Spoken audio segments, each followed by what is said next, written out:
तो उसके कारण क्या है कि शरीर भी ठीक रहता है, शांत भी रहते हैं।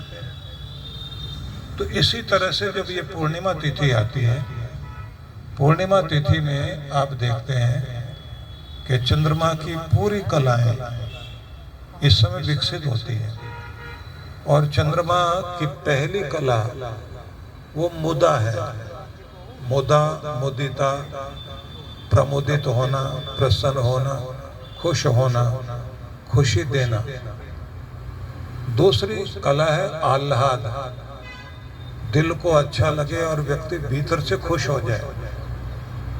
तीसरी कला उसकी ज्योत्सना है, उसकी अपनी चांदनी, जिसके कारण आप लोग देखते हैं ना कि पूरी रात्रि जो चांदनी से भरी हुई होती है तो एकदम अलग ही रंग हो जाता है। मतलब जैसे बर्तनों में कलई कराते थे ना पहले, तो पूरी पृथ्वी पर जैसे कलई कर दी हो, ऐसे चंद्रमा अपना काम करता है। खिलने वाले जितने फूल हैं वो सारे सफ़ेद ही होते हैं जो रात्रि में खिलते हैं। जैसे एक तो कमल है, एक कमलनी है जिसको कुमुदनी बोलते हैं, चंद्रिका भी बोलते हैं। हम लोग बचपन में उसके हार बनाया करके गले में डाल के घूमते थे। आप लोगों ने भी किया होगा। तालाब में से जो है जो फूल खिले हुए होते हैं कमल के, सवेरे सवेरे निकाल लेते थे, रात्रि में खिले रहते थे। तो वो उनका रंग भी जो है चांद जैसा ही रहता है। रात्रि में जो सुगंध वाले फूल हैं जितने खिलेंगे सारे सफ़ेद सफ़ेद ही मिलेंगे। हार श्रृंगार का पौधा आप देखेंगे तो उसके सारे फूल जो है वो सीपिया कलर ही उनका होता है। वो दूधिया रंग कह लीजिए आप, इस रंग के होते हैं। चांद अपना ही रंग देता है उनका। और जो दिन में खिलने वाले फूल हैं, ज़्यादातर उन फूलों को सूरज अपने 7 रंगों में से उन रंगों को देता है कि जो जैसा रंग चाहता है वैसा अपना मिक्स करके बना ले। तो सारे रंगों वाली दुनिया दिन में दिखाई देती है। आप ये समझ सकते हैं कि जब हम लोग पूर्णिमा मनाते हैं तो उस पूर्णिमा के साथ ही अपने भीतर कुछ चीज़ लेकर आते हैं। और वो क्या चीज़ है कि हम खुश रहें। आप चांद को देखते हैं तो कोई भी आदमी देखेगा मन को शांति मिलती है। तो पहला तो यही सीखना होता है कि आपसे कोई भी मिले, आपसे मिलके उसको शांति मिले। ये नहीं कि आपको देखते ही वो कुछ का कुछ बोले कि ये भी मिलना था, वक्त खराब है, ऐसे आदमी का चेहरा देखना पड़ रहा है।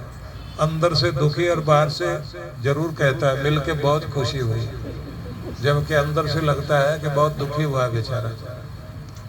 तो इससे पता लगता है कि हम लोग न खुद खुश रहते न दूसरों को खुश रहने देते, क्योंकि हम आह्लाद पैदा करने वाले नहीं।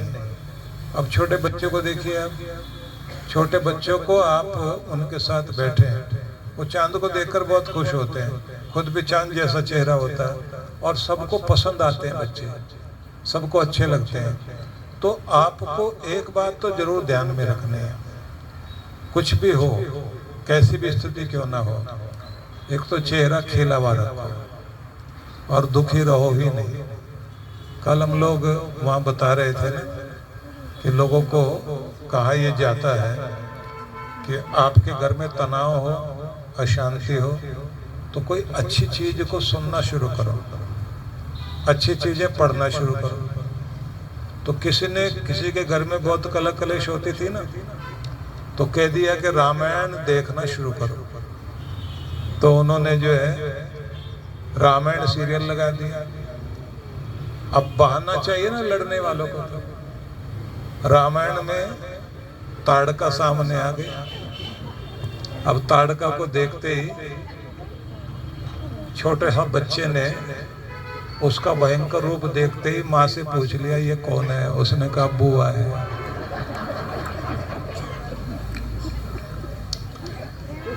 अब वो ताड़का भी इतनी देर में तो जाने वाली नहीं थी, वो तो अभी और एक्ट कर रही थी अपना, बहुत जोर जोर से दांत दिखा रही, चीख रही, चिल्ला रही।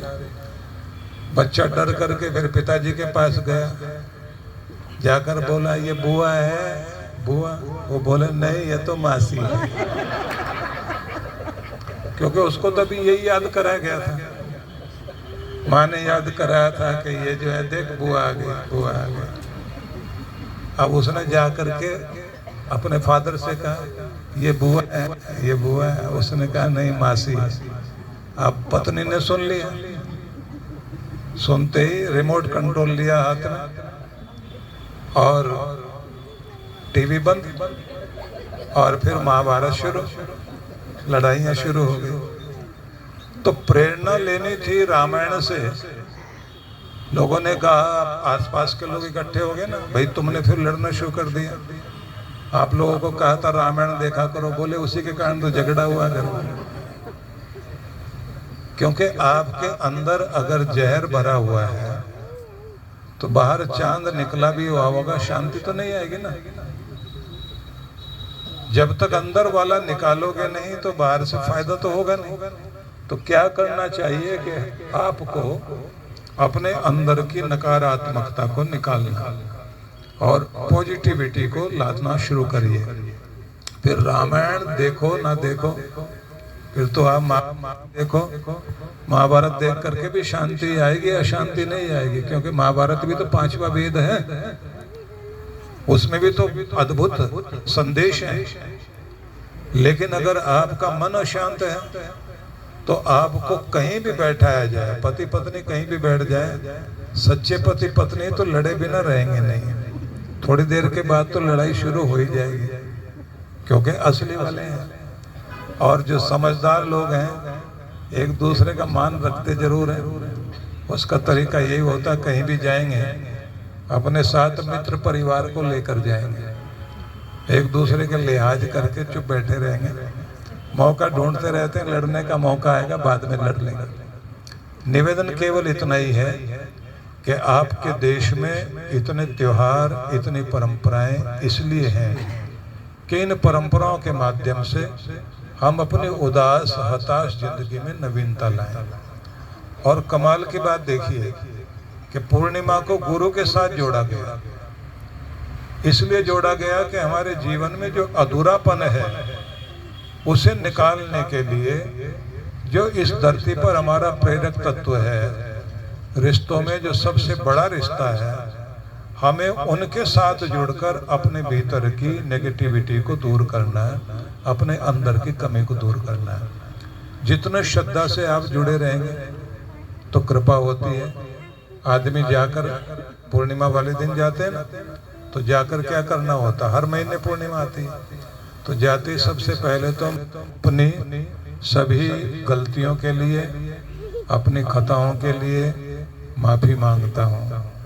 जो भी जाने में अनजाने में मैंने अपने घर में, अपने व्यवहार में, अपनों से परायों से जो भी कुछ गलत किया, कि सदगुरु मुझे माफ कर और मेरे गुनाहों को बख्शना। फिर साथ में नया महीना शुरू हो, मैं अपने आप को और बेहतर करूं, मेरे अंदर पवित्रता आए। दुनिया जैसी वैसे रहेगी, लेकिन मैंने दुनिया जैसा नहीं होना। मैं तुम्हारी दुनिया जैसा होना चाहता हूँ, तुम्हारी कृपा को धारण करना चाहता हूँ। दुनिया के लिए जी लिए, अब हम भगवान के लिए जीना चाहते हैं। दुनिया के लिए बहुत कुछ कर लिया, अब भगवान तुम्हारे लिए करना चाहते हैं, गुरु के लिए करना चाहते हैं, धर्म का जीवन जीना चाहते हैं। ऐसा संकल्प लेना होता है। जब आप घर में आते हैं तो फिर आपका ध्यान रहता है कि प्रत्येक कार्य जो भी करना है वो धर्म पूर्वक करना है, जिम्मेदारी से करना है, खुश रह करके करना है, ना दुखी रहना, ना किसी को दुखी रखना है। बर्दाश्त को थोड़ा बढ़ा लेना है और निभाने की भावना रखनी है। शब्द ध्यान रखना, बर्दाश्त भी करना है, निभाने की भावना रखनी है कि जो भी है जैसे भी है हमने निभाना है, जैसी स्थिति है उसी में निभाना है। इंसान ऐसा ही होता है, वो गलत तो होते रहें, मैंने गलत नहीं होना। तो जब आप ऐसा करते हैं तो इसको बोलते हैं जानबूझकर आदमी खुद को बर्दाश्त करके खुश होकर कार्य करता है, तो वही कार्य उसका सेवा भी बन जाता है और वही तप भी बन जाता है। तो घर में रहकर तपस्या करने का मौका मिल जाए आपको, इससे अच्छी बात क्या हो सकती है।